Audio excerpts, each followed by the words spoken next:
3, 2, 1. Hello, everybody. Welcome to the Creators Lounge Group Chat, episode 6.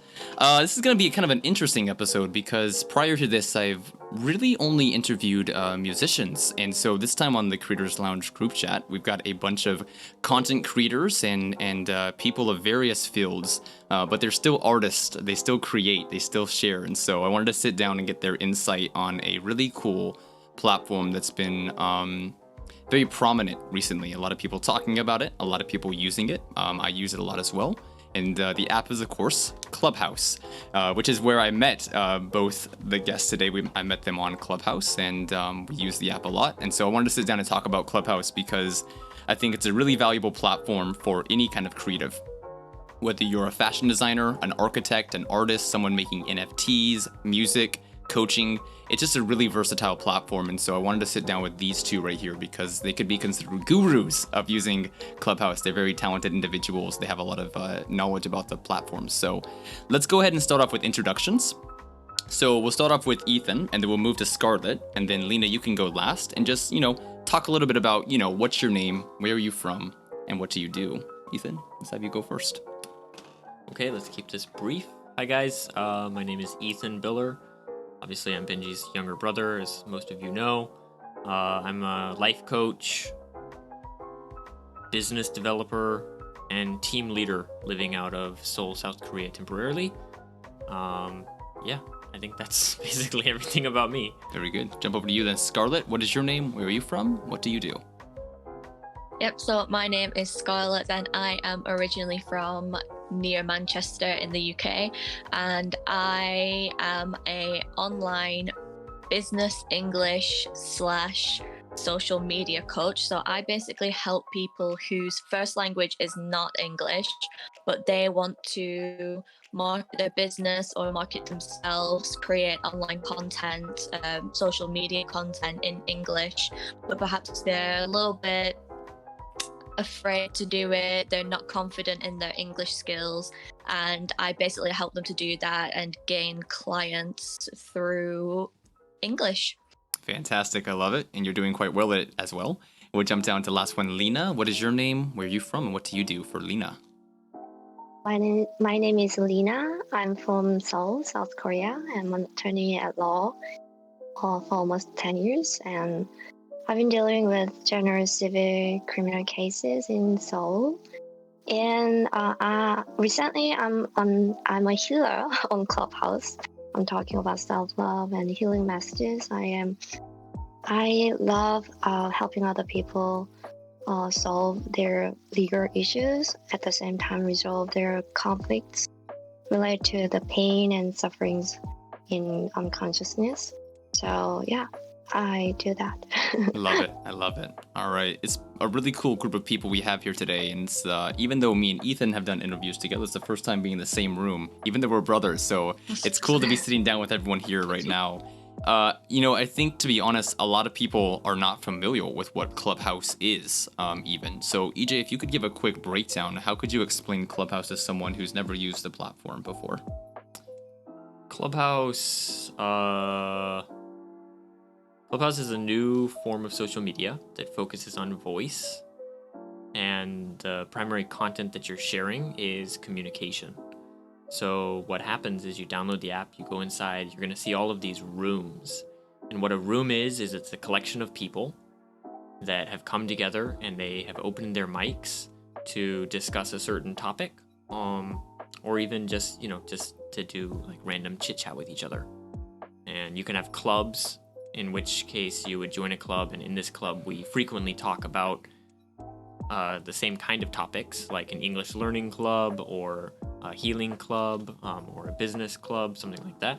And yeah, we can kind of join these clubs, and within those clubs we can join rooms, and within those rooms we can have conversations using only audio, with our peers and with other people. Precisely. So like Ethan said, a new type of social media platform. A lot of people call it social audio is how they're referring to it because it's all focused on conversations. Now, obviously, ever since the incarnation of Clubhouse, we've now seen Green Room, Facebook's working on their own, Twitter Spaces. There's been a lot of different platforms that are trying to capitalize on the social audio wave. How would you describe the community on Clubhouse, Scarlett? I would like to hear your thoughts on that. You know, getting into the platform. I'm not sure how long you've been on there, so maybe give us some background on how long you've been on Clubhouse. But what's the community been like for you on Clubhouse, Scarlett? Yeah, so I first was invited to Clubhouse in March, the beginning of March, but I didn't have a clue how to use it. I was kind of flicking through, like, what's this? Like, this is really random, not really into this. About 3 or 4 weeks later, I started really getting into it. Somebody first approached me because at this point, I was just kind of a general English teacher at this point. So somebody from a large English club had approached me and said, hey, I've seen that you're a teacher, you're from the UK, I'm from the UK, let's kind of collaborate together. So I was just thrown into the deep end of Clubhouse, just got on stage, started moderating, giving people feedback, and then from there just kind of created my own club as well. I started to niche down into doing what I'm doing now, kind of the social media and English teaching kind of hybrid mashed together. So yeah, I created my own club. But I guess Clubhouse is all about not just creating your own club and being there just looking out for yourself. It really is kind of about community. It's an excellent way to find people who are on your wavelength, for one, because I don't know about you guys, none of my immediate friends are, one, starting their own business, two, into social media marketing, or three, an English teacher, or ever have been an English teacher. So I guess Clubhouse has kind of given me that opportunity to meet like-minded people and be able to feel less lonely in the journey that I'm taking in my life right now. So there really is a really good, strong sense of community on Clubhouse. Oh, I love that. Yeah, no, Scarlett, like, I always tell people that I live on the internet because the people who I connect with the most are on the internet. You know, we're the ones doing marketing and content, you know, and growing and learning, which is, it can be hard to find those people in real life. Maybe because we're already online, so we don't go outside very much. I'm not sure. But how about for you, Lena? Obviously, Lena, working as a lawyer, you've met several different people throughout your life and even just through your own social circle in real life. What has the community been like for you on Clubhouse, for Lena? Actually, as a lawyer, I have seen a lot of people who are not happy, even though they win the case, you know. And I realized that all the conflicts and legal issues are related to the pain and sufferings in unconsciousness. So we have to solve the problem, and we have to, fix the problem fundamentally to be happy. So I was always interested in psychology and, human beings and why we fight, that kind of thing. And I have a daughter who have autism. So thanks to her, I started to love myself, actually. I learned how to love myself from her and how to love myself unconditionally. So from that time, I was thinking about I have to be a healer to help other people live a happier life. And I thought about writing a book or starting YouTube, that kind of thing. But actually, I couldn't start at all because I have little time, and I think I need more. I need more to be prepared.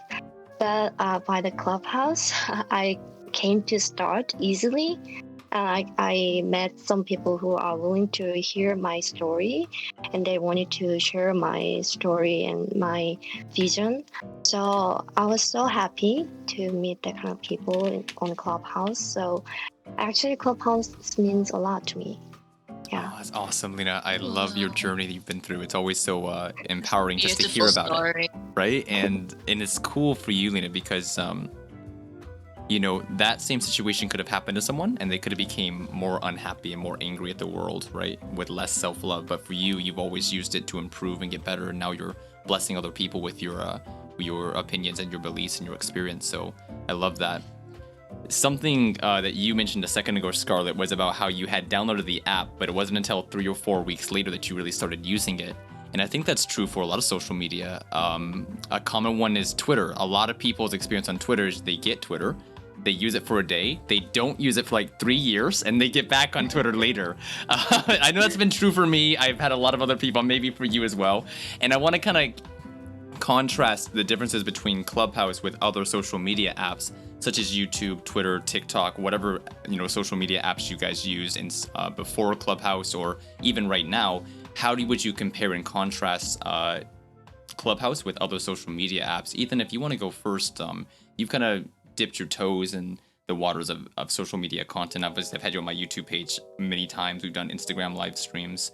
How would you compare and contrast Clubhouse with other social media apps? Oh, I've dipped my toes in many things. That's going on social media, by the way. In Clubhouse, if I had to choose one thing that's most different from all other social media platforms, it's that your feedback is instantaneous. That's something that you don't see with a lot of social media. With YouTube, you have especially long times of seeing whether or not your content is going to perform in the manner that you expect it to. So it can take up to 6 months to get accurate metrics on how your videos are performing across a global scale of countries and viewers. And even then, that's not always accurate. Sometimes it takes, up to 4 or 5 videos to see how your content is actually performing on YouTube. So literally, you could do a year of YouTube and just then get enough data to say, oh, I've been plowing in the wrong direction. I need to change this. And then you got to adjust for that and do it again, which is why, we pay money to YouTube coaches, because that's what they've done with their lives. Whereas for something like Clubhouse, you have a lot more of an immediate feedback cycle where you can know within a week whether or not your club is going to be, successful or not successful. You can know within 15, 20 minutes if your room is going to, stay afloat or if it's just going to die. So I think that's the one thing that I've noticed that's very different from other social media platforms. It's It's a fantastic point, because even as we're talking about this, we're recording this video right now, but it's not going to be on YouTube for like another 4 weeks when it finally gets edited, and posted and everything. So, I mean, even right now, we're living evidence that is true. And I also like what you mentioned, though, about the data and analytics, right? Because I remember when I first got into social media, I knew that I needed to be identifying who my audience was, but because I had a little amount of outreach and content to pull from, I was really not sure who was liking my content, who was watching it. And it wasn't until even now, 3 years into it, now I have enough data that I can kind of go back and be like, okay, I'm hitting with this demographic, I'm hitting in this location. But you're right, Clubhouse is one where it's pretty immediate. You have a conversation with someone and you're either gonna be close or you're gonna never gonna see each other again. How about for you, Scarlett? You've been I think I kind of touched the nerve there. She's like, yeah, never see them again. For some people I wish I never saw again on Clubhouse, but keep coming back. Scarlett, you've been active across Instagram and multiple platforms. So how does Clubhouse compare for you against other social media apps? Yeah, I think that was a really good point that Ethan made, actually, and something I'd not particularly thought about myself.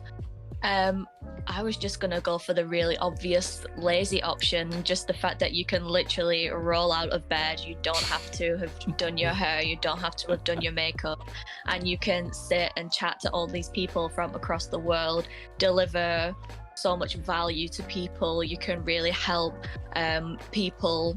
I have so many people messaging me from Clubhouse who say, wow, that was really impactful what you said, and this was really great, and I feel like you've really helped me out. And to be able to do that, sat in bed with my pajamas on and no makeup, is just like the most fantastic feeling in the world. It really is.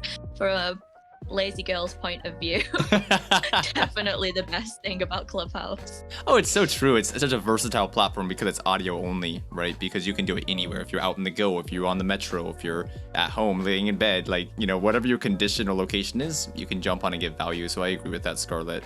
Lena, I want to hear your perspective. I'm not sure how active of a social media user you were before Clubhouse. So how does Clubhouse compare with other social media apps that you've used? I use only Instagram actively, but actually, I think Clubhouse is like a multiplayer. It's like sometimes like a radio player, and sometimes like podcast, and sometimes we can just share our story, and sometimes we can be a fly on the floor, fly on the wall, and just hearing what others saying.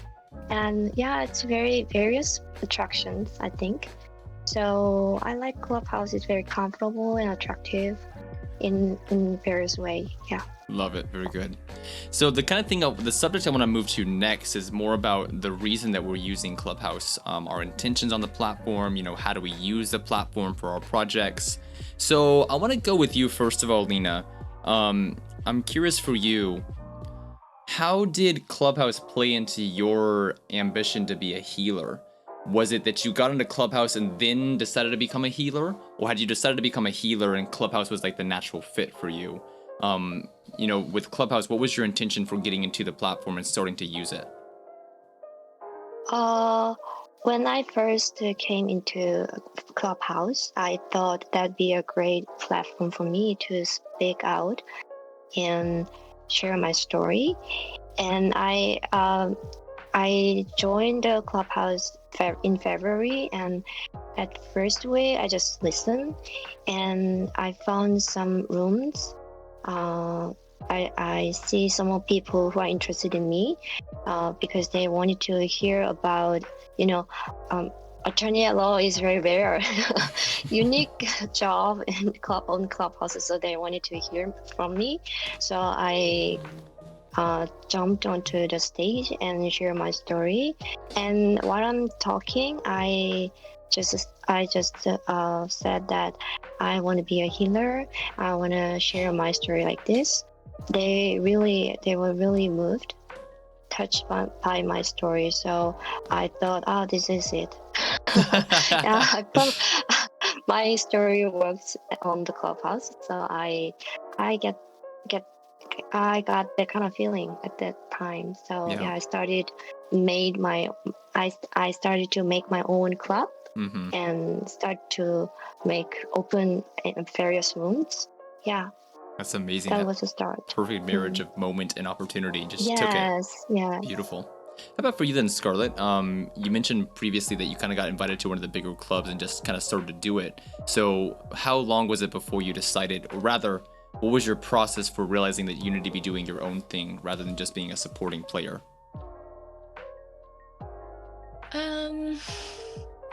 I think I always wanted to have my own thing anyway, and that was kind of the catalyst to gaining the confidence to be able to do it on my own. The particular club that I'm part of is very, very general English teaching, which is not where I'm gonna flourish, so to speak. Don't get me wrong, it's a really great club. I love being like I think I was one of the first official moderators in it, so I definitely feel like I can bring a lot of value to that club as well. It's like they've become a support system for me as well, of teachers. I've met some great people, as I said, but I just always wanted to have my own club, open my own club, so people can see me for what I'm doing as well. And also, I gained a lot of my clients through Clubhouse as well. So it's about attracting the right kind of people for me, and not even just about clients as well, just attracting people that I can have a really good discussion with about the things that I'm interested in. And, you know, some people come into my club and they're helpful for me as well. They give me helpful advice too. So it's kind of a two-way street. Yeah. Awesome. I love that. Yeah, kind of figuring it out as you go, sort of speak. Ethan, I want to take the conversation to you, and I'm going to ask you a question that might be a little bit arresting or a little bit hard. You kind of spent the last few months trying to figure out, what you want to focus on, what you want to spend your energy, put your energy towards. What role has Clubhouse played in that for you, on that process of like self-discovery and kind of realizing like what you want to be focusing on more than other things? Because you have kind of drifted between different rooms on Clubhouse, and you've also drifted through different ideas as well as far as how you're spending your personal time. So what kind of role has Clubhouse played for you in terms of realizing what you want to be focused on? So is it okay if I input like inappropriate jokes throughout the? Yeah, I'd probably say it's gonna reflect your brand, so it's up to you. I mean, I don't have a brand. I don't you're have my a brand brother. right now. I love you, but I can't right protect now, you if you say something I don't ruin agree your with. career. Yeah. Okay, so I'll make a pass on the two-way streets one. Sound is wobbling.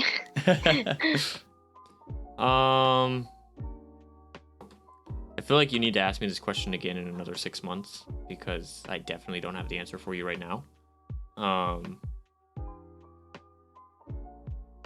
What was the question? The question was like how I found like my How own has being on yeah. Clubhouse, Like, how helped has being on define- Clubhouse helped him find his focus, find his direction for what he wants to do with his time? Yeah, so I definitely don't have that answer for you at this point. I could answer it from my point of view. Go ahead, Scarlett, if you want to jump in. You really have nothing at all. The thing is that it's not decided for me at this point. Of course Nothing not. is like, to be honest, like the traction that I have on Clubhouse is because of the various rooms that I'm in. The reason that people like me on Clubhouse is because I make time for a lot of different communities, and I'm in a lot of different spaces providing lots of different types of value. And it's also true that while I find all of those interactions to be valuable in their own way, they're not all useful to my mission. And that is because my mission is not as clearly defined as it should be if I want to find success as quickly as I want to.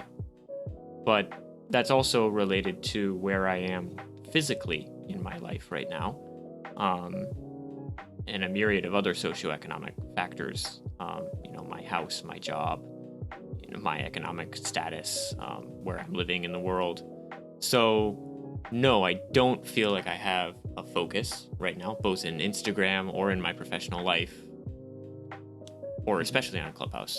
But yeah, so I think you should come back to me in 6 months after I've kind of experimented a little bit more and kind of gone through a little bit more soul searching in terms of what it is I want to achieve through the platform. It's a perfect answer. It's exactly what I was looking for, to be honest. Not that I'm guessing what they're going to say, but I think that's what's important, is the fact that we honestly often don't know. We don't know what we're looking for. We don't know how it's going to play out. But just the fact that we're out there experiencing and learning from it all shapes the result that we end up coming to. And I think that's also really helpful for people who do hear that, because a lot of us end up judging ourselves because we don't know what we're doing, and we feel like we're wasting time, or we feel like we're wasting effort. And in reality, we're not, because, I think all three of us can attest. I know all three of us can attest to the fact that wherever EJ spends his time, his presence is welcomed, and he's made such a positive impact on people, even if he's not completely confident or aware of what he's working towards overall. It doesn't mean he's not blessing people with his words and with his presence. So yeah, thank you for the honest answer on that one, EJ. Yeah, let's jump over to you then, Scarlett. I'm sure you want to chime in on the conversation as well. How do you utilize Clubhouse as part of your bigger ambition? How has that shaped and shifted as you've kind of been on the platform more? Yeah, I couldn't agree more with what you just said. Like I said previously, I started out, I was kind of just doing general English teaching, and then I kind of progressed throughout. So how long ago was March? Like 3 or 4 months? I can't remember. Even just in that short space of time, I have changed like so much. I've learned so much from Clubhouse, from other things as well, through meeting new people. And although, like Ethan said, that he's kind of bopping around Clubhouse, not entirely sure what he's doing or whatever. But I've been in rooms with Ethan and he's made an impact on me. And he said, you both, well, all three of you have said things that are really impactful. And the thing about Clubhouse is you never know who's in the room. Like, there could be somebody waiting to invest in your business. There could be somebody waiting to give you super valuable advice, somebody who wants to be your client. You just never know. In terms of in my daily life, I both use it for business purposes to gain clients and my personal branding to get my name out there. And I also just use it just to meet new people, chat, make some friends. That's exactly how I met you guys, just from chatting, making friends. I'm not looking to make you guys my client, but I'm still going into these rooms, and because it's fun, it's great to connect and hear from people from all over the world and make friends from all over the world. Oh, absolutely. Completely agree. We'll jump down to you then, Lena, if you want to jump into this one. Then Lena, like, how do you use Clubhouse? How does it play into your bigger picture? How does it play into your personal life? What's the way that you use Clubhouse, Lena? I wanted to make 1,000 people more happier in 5 years. That was my plan, short-term plan. And in real life, there are several people who is telling me that you changed my life. And on Clubhouse, for 4 months, 4 months. I've got at least 3. They told me that you changed my life, and they came to Seoul to see me, and they always join my room and hear my voice, my story. So I am improving. I'm learning a lot, and I'm making that plan comes out. Amazing. I think I'm doing good. Lena, you're definitely doing good. You absolutely are. And I'm so glad that you've had that Yay. experience, of people telling you that, because in my experience, a lot of us, even though we feel that way, we forget to communicate it. We forget to say it out loud, and so it's, whenever you do have someone telling you, it's also a reminder of, like, there's another 100 people who haven't said anything, even though you did impact them. And I'm really curious, like, how do you guys deal with that? Having people tell you that you changed their lives, or you saved their lives, or you impacted them in some way. How do you deal with that kind of praise? Does it make you uncomfortable? Are you grateful for it? Does it make you have, like, an ego boost? Like, how does it affect you guys whenever you hear those moments of praise and glory? Scarlett, you're kind of laughing. Jump in. Go ahead. I suppose it's just nice to know that you've done something worthwhile. You've helped somebody out. Definitely gives you a bit of an ego boost as well. But no, like, just knowing that you've helped somebody, and it gives you a sense of worth as well. Definitely. It feels good. That's it. It feels good to make an impact. It feels good to be loved, How about for you, Lena? How do you take it, Lena, whenever people reach out to you with those messages? Grateful. I'm grateful, and I am proud of me, and I want to make them love themselves more and live a happier life. So that's my pleasure, if they say so. And if I have 1,000 people who say to me that you changed my life, then I think I impact 10,000 people, maybe. So that'll be my pleasure. I love that. This is kind of a niche question, but I want to ask it real quick because you're here, Lena, and also Ethan, you're here as well. Talking about people giving flowers, people saying thank you, people saying that you impacted me. Sometimes we say that to someone, and because they're struggling with low self-esteem, they can't accept that compliment, and they continue to feel like, no, I'm not worthy of that. No, I don't deserve to hear that. Yeah. Lena, what would you say to someone who's in that situation where they're struggling with self-hate and low self-esteem, and even though they're hearing that they're good enough, they hear that people love them, they hear that they're valuable, they can't accept it? What was the message of encouragement you would give to them, or what is a self-help tip you would give to them on how to accept that praise and be able to admit that it's true about them? What would you say to a person like that? I'd like to say you deserve it. You deserve it, and you don't have to deny it. In Korea, it's kind of culture. We deny the compliments because you have to lead not like that. You have to deny it when you praise us. We don't have to say yes, I am. It's not acceptable in our culture. So we always learned that we have to say no. I'm not good enough. But I think we have to say to ourselves, we are good enough, we deserve it. So I think we have to change the culture. So I think I try to say that it's a bad culture ruins us. So we have to change the culture. So you have to join. You deserve it. You have to accept it as it is. Yeah. Mm-hmm. Yeah, changing the culture, and then also changing the self-talk as well, what you're telling yourself, even if you don't believe it at first, at least saying it, and then maybe eventually you can believe it through self-talk. I don't know if you want to jump in on this as well, EJ. Obviously, a lot of people have kind of given you flowers over the years, metaphorically, in terms of saying thank you, or you helped me, or you've impacted me. How do you interpret those kind of messages from people? How do you deal with them emotionally and mentally? Being perfectly honest,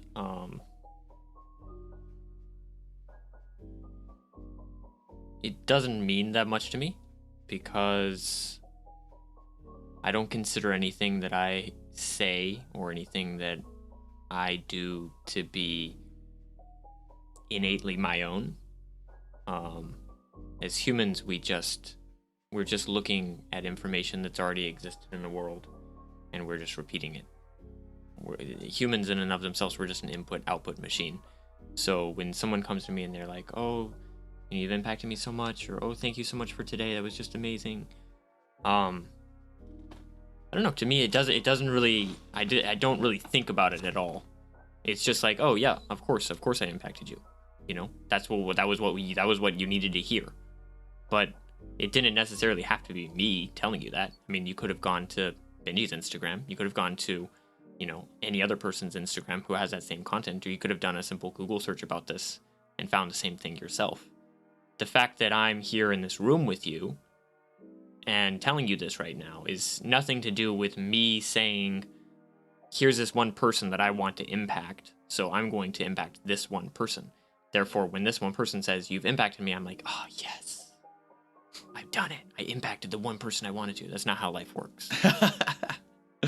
But do you not think that, you can tell people, different people can tell people things, but they resonate with a person, with certain people more? So you could argue that it coming from you perhaps would impact them more than it would, say, coming from, I don't know, me, for example. Oh, I think that's definitely true, Scarlett. But I don't believe that that's... I also don't believe that that's an inherently healthy attitude to have in terms of, this person affects me more than this person. If it's a negative impact, then yeah, I mean, that's obviously good, right? That, we should be able to kind of filter, okay, this person's not a good person, so I'm not going to let them affect me in a negative way. But, an example would be that, Benji, his opinion affects me more than other people because I respect him more than other people. But Benji doesn't always have a great opinion. And Benji's opinion is not always what I need to hear. Sometimes the advice that Benji gives me isn't the advice that I need to be doing. I already know the answer. But because his opinion affects me more than other people, if he says something, I'm more likely to take a pause and think about this again. Whereas, if all due respect, if Scarlett said something to me, I would take it with a grain of salt and then just move on. If it's not what I believe, then I'd be like, okay, well, no thanks, and, move on. Whereas if Benji was to say something, it would have a deeper impact there. I do know that exists, but I don't think that that's inherently a good thing. So whenever I hear someone say, oh, you know, you've impacted me so much. Like I've had coaching experiences before, because this is one lady said this. She was like, I've had coaching experiences before that I paid so much money for, but you know, whenever I was in the free coaching session with you, like I feel like I've made more progress in this last 30 minutes than I have the last 3 years. And why would that make me feel happy? That's so sad that she's wasted 3 years of her life living. I'm trying to find a polite way to say, you know, her head's up her butt, but like she's been living. Ethan, Yeah. have you heard the word inyeon? Inyeon in Korean? Inyeon? I've heard it. It's like a doll, right? Ah, 그거 인형. Sorry. No. Inyeon. 2 years, 인연? It's a very kind of difficult word. Yeah, inyeon is a kind of in Eastern culture, we believe in someone has a connection with somebody. If there's a reason, two people meet, and there's a undeniable Destiny? connection. Destiny, maybe? Yeah, kind of destiny, but it's different from destiny. It's kind of a connection between two people, why they have to meet. Anyway, let's look up the word later. Yeah, I just did a quick search, and Yeah, it says Thai, yeah. maybe. Yeah, kind of Thai. Yeah, that's similar to Thai. Very interesting. So I think the student or the someone who got coaching from you, yeah, have the connection, have the tie with you. Because of course he spent 3 years, but if he didn't find you, maybe he couldn't make a resolution even with 10 years. That's the tie. That's why he is grateful for you. So I think you should take that compliment as it is.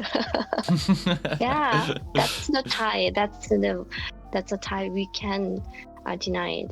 Yeah, connection. There's connection between you. I agree. Yeah, I think that it's also kind of difficult though, because I mean, like, to hear me say it like this, it sounds very what's the word I'm looking for? Embittered. Yeah, it sounds kind of embittered, or kind of like sour, or someone said today, Ethan's very pessimistic. Yeah.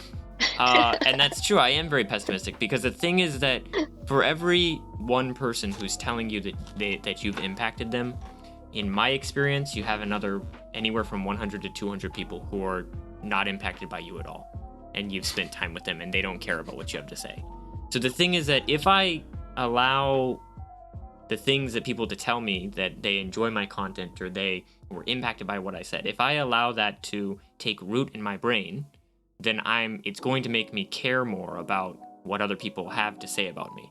And so even though this one time this person says that they were impacted by my honesty and by my realism in the situation, the other 100 or 200 people are not going to give me good feedback. And therefore, if I allow my behavior to be changed based on the feedback that I get from people, the majority of the feedback that I get is going to be, why are you such a jerk? Or why do you always tell me what I don't want to hear?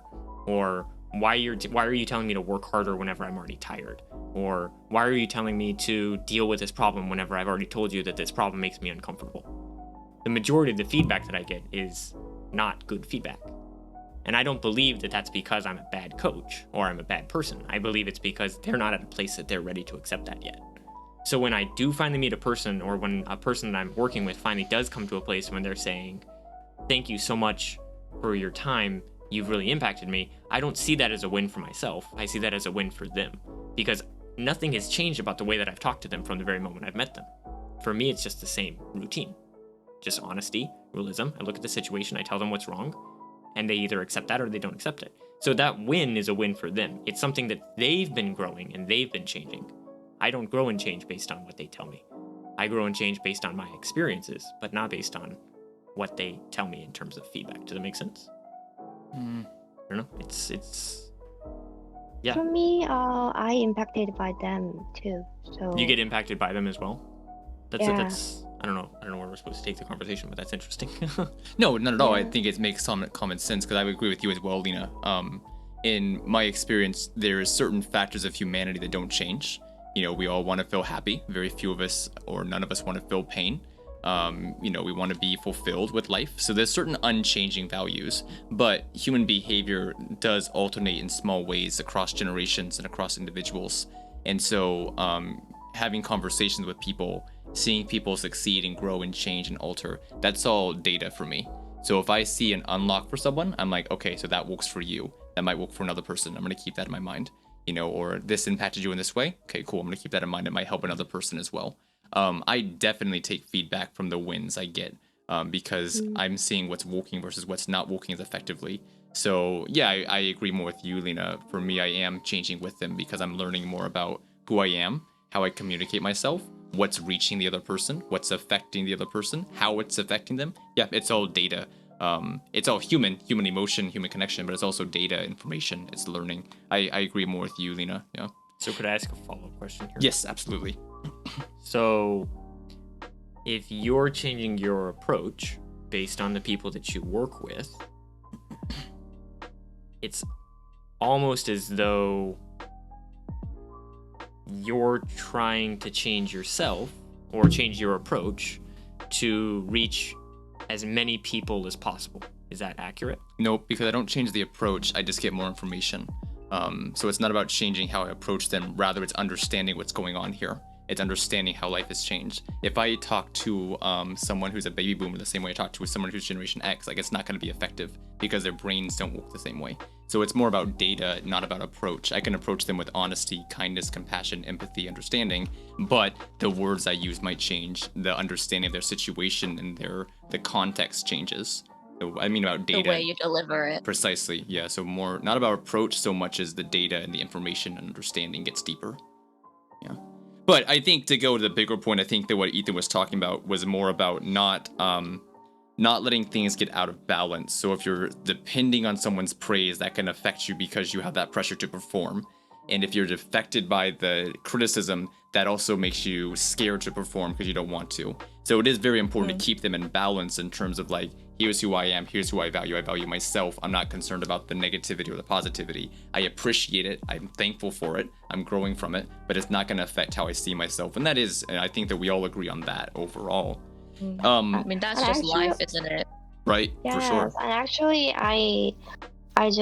I'm happy when I see they're improving. That's all, and I hope Ethan enjoy that progress too. So that's all. Absolutely. And I guess that kind of goes down to, you know, your ambitions in life and, you know, what you're doing things for. And that kind of changes with experience as well, because at one stage maybe you're trying to achieve this, but another stage you're trying to achieve this, and so winning here doesn't matter to you anymore. So we are constantly changing individuals in terms of what target we're trying to hit and what we're trying to achieve. There's no doubt about that. I don't want to keep everyone here for too long, but I did want to touch on one last topic, which was Clubhouse tips and tricks. For a lot of people who are hearing this episode right now, they're not as familiar with Clubhouse as we are. They haven't been on the platform very much. So I wanted to give some quick thoughts and tips on people that want to get into the platform, want to experience it more, want to grow their clubs, want to grow their audience on Clubhouse. Scarlett, you've done it very successfully. Lena, you have as well. Moderating, what's your approach to moderating? Scarlett, you want to go first? What are some tips or lessons you've learned from moderating rooms? So if I was completely new to Clubhouse, I would first go and look around, see what different styles of rooms there are, because there are definitely many different styles of moderating. My personal favorite is where perhaps I will give a talk for around 10 to 15 minutes. And then I let people come up on stage and we have more of a discussion rather than it being quite linear, asking this person and then asking this person and then asking this person. I've been in those kind of rooms before. They're good for kind of pushing people through, getting a lot of people through. But I believe the real value comes in those rooms where you can build true relationships with people. You can get to know them more. If you are on Clubhouse for business purposes, moderating rooms is really good for doing market research. You can find your clients' pain points really easily, and super quickly on Clubhouse, as Ethan mentioned earlier. So yeah, definitely go and look at a few different things and find what style you like and go from there. Love it. Lena, you're kind of smiling down there. Maybe when I drop your 2 cents as well, what kind of approach do you take to moderating? What are some tips you can give people on how to moderate a Clubhouse room? I just recommend do often and do a lot. You open many rooms and try a lot and find someone who are willing to listen to you. Yeah, that'd be okay, and that'd be sometimes that'd be challenging and need time and effort, but maybe there's many things you can get. And nowadays, I am moderating in English, even in English. Yeah, at first it was really challenging because I'm not a native speaker and I was so nervous. But I accepted the offer and I am doing it, and I've learned a lot. So yeah, don't hesitate to start and go get it. It's a good tip, Lena, because a lot of the people I've seen succeed on Clubhouse, they do it like you said, they do it often and they do it a lot, and just through that constant accessibility of being there, they're able to meet new people and get better and make new connections with individuals. So that's a huge one for sure. Another one real quick, content creation. I'm not sure if Lena wants to jump in on this, but I know Scarlett, you for sure. How does Clubhouse fit into your overall content scheme? Obviously you're active on other platforms as well and you run the business. So where does Clubhouse fit for you in terms of content creation? Yeah, for Scarlett, I think if Scarlett could answer this one. Scarlett, where does sorry, I thought you're good. Yeah, for you, Scarlett, asking. how does Clubhouse fit into your content creation scheme? Is it something that you're doing the most? Is it like a supplement? Like, how do you approach Clubhouse from a content creation standpoint, especially since you do other projects as well? Yeah, so I kind of started off mainly on Instagram. However, I'm probably seeing most of my Instagram growth now coming from Clubhouse. A lot of my traffic on Instagram is from Clubhouse. So I tend to run rooms and I will get quite a lot of people after my rooms who have message me on Instagram.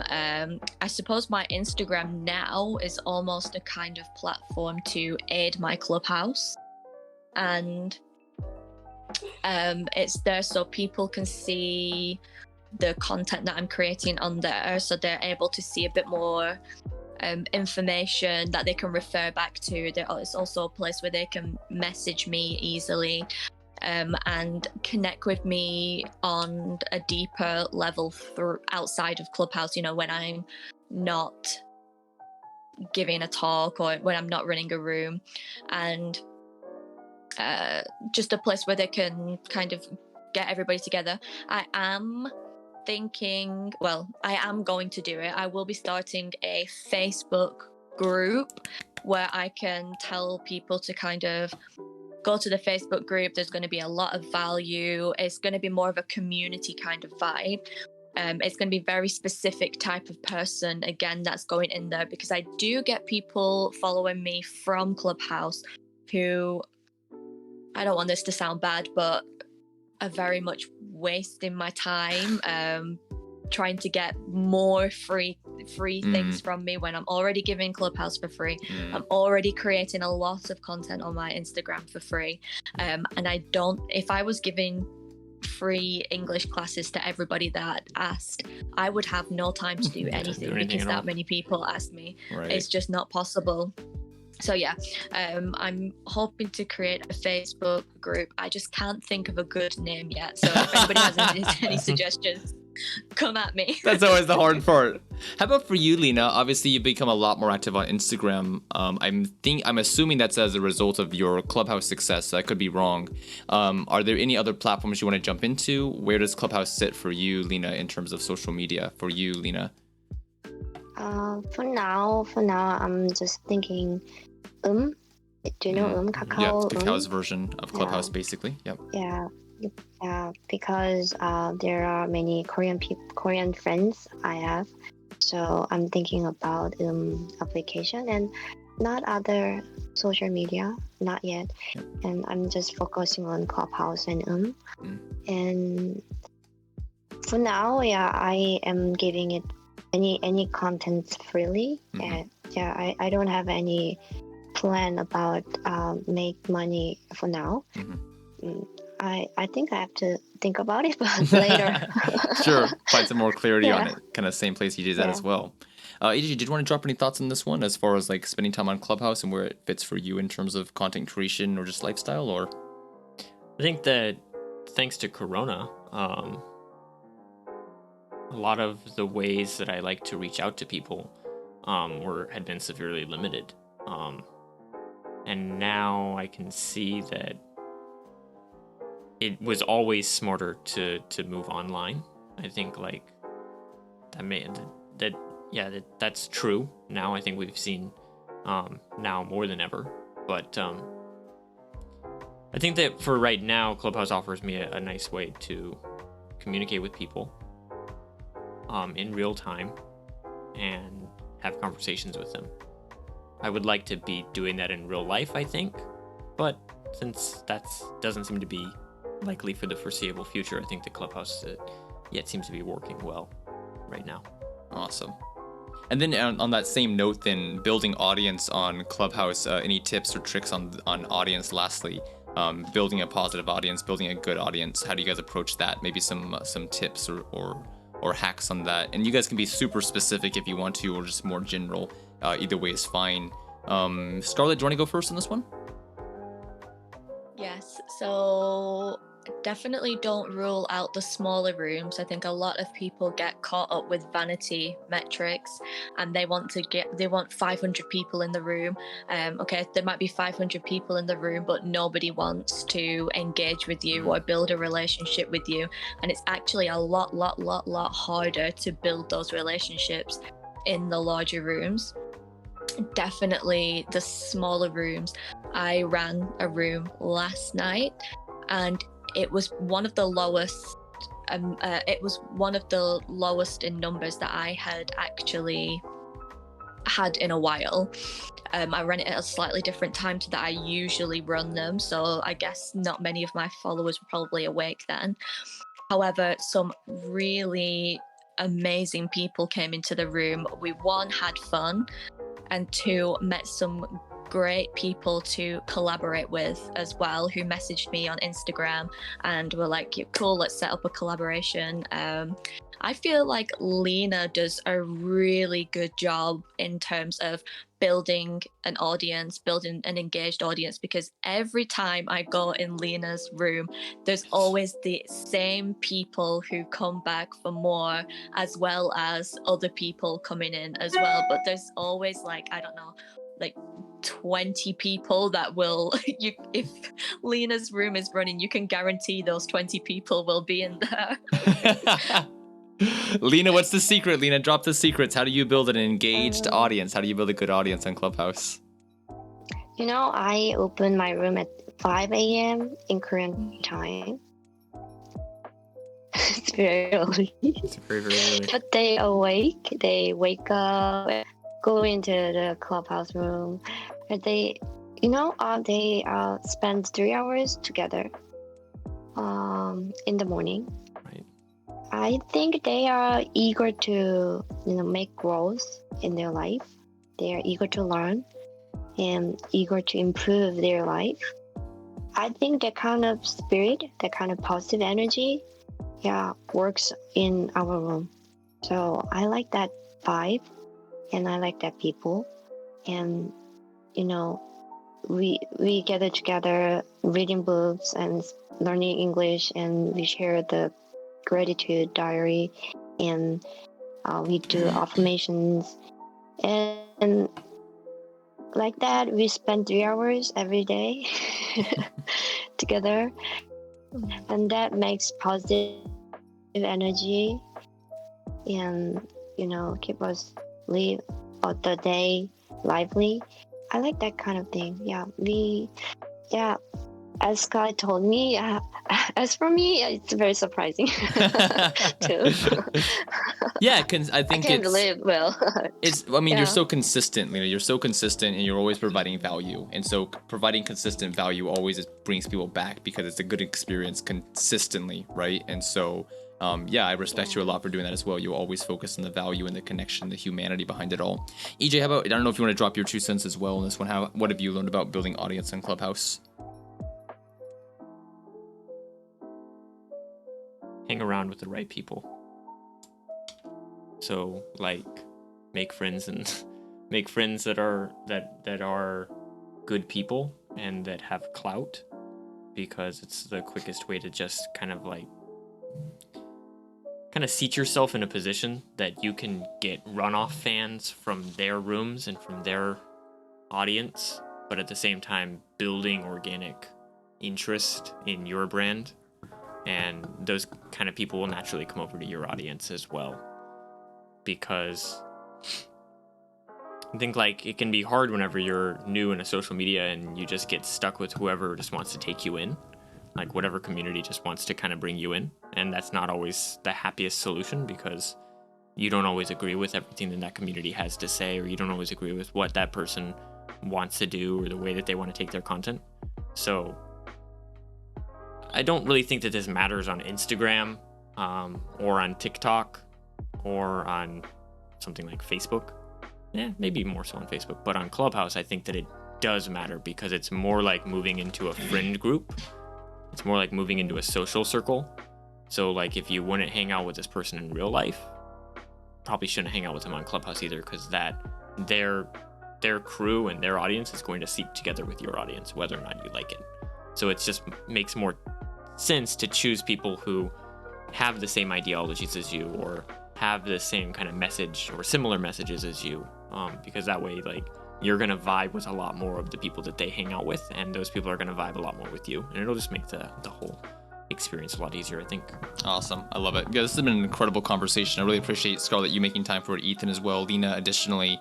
To kind of close the episode up, I don't know if you guys want to give a few words about, what projects you're working on, or where people can find you, or what's coming up for you that people can, kind of get into your community and join you. Yeah, you guys want to think about that for a second and jump in, give a quick outro message, maybe some last thoughts in your mind, or where people can find you at. Scarlett, is there anything you want to wrap up with? Yeah, okay. So if anybody wants to find me, they can find me on Instagram, which is at English with Scarlett. So if your first language is not English, but you are wanting to market your business in English, you are wanting to create content in English, you can DM me and we can look at working one-to-one together. I have some one-to-one kind of power hour sessions, which you can do, as well as I have a 10-week course, which is specifically for business owners who want to kind of catapult their business into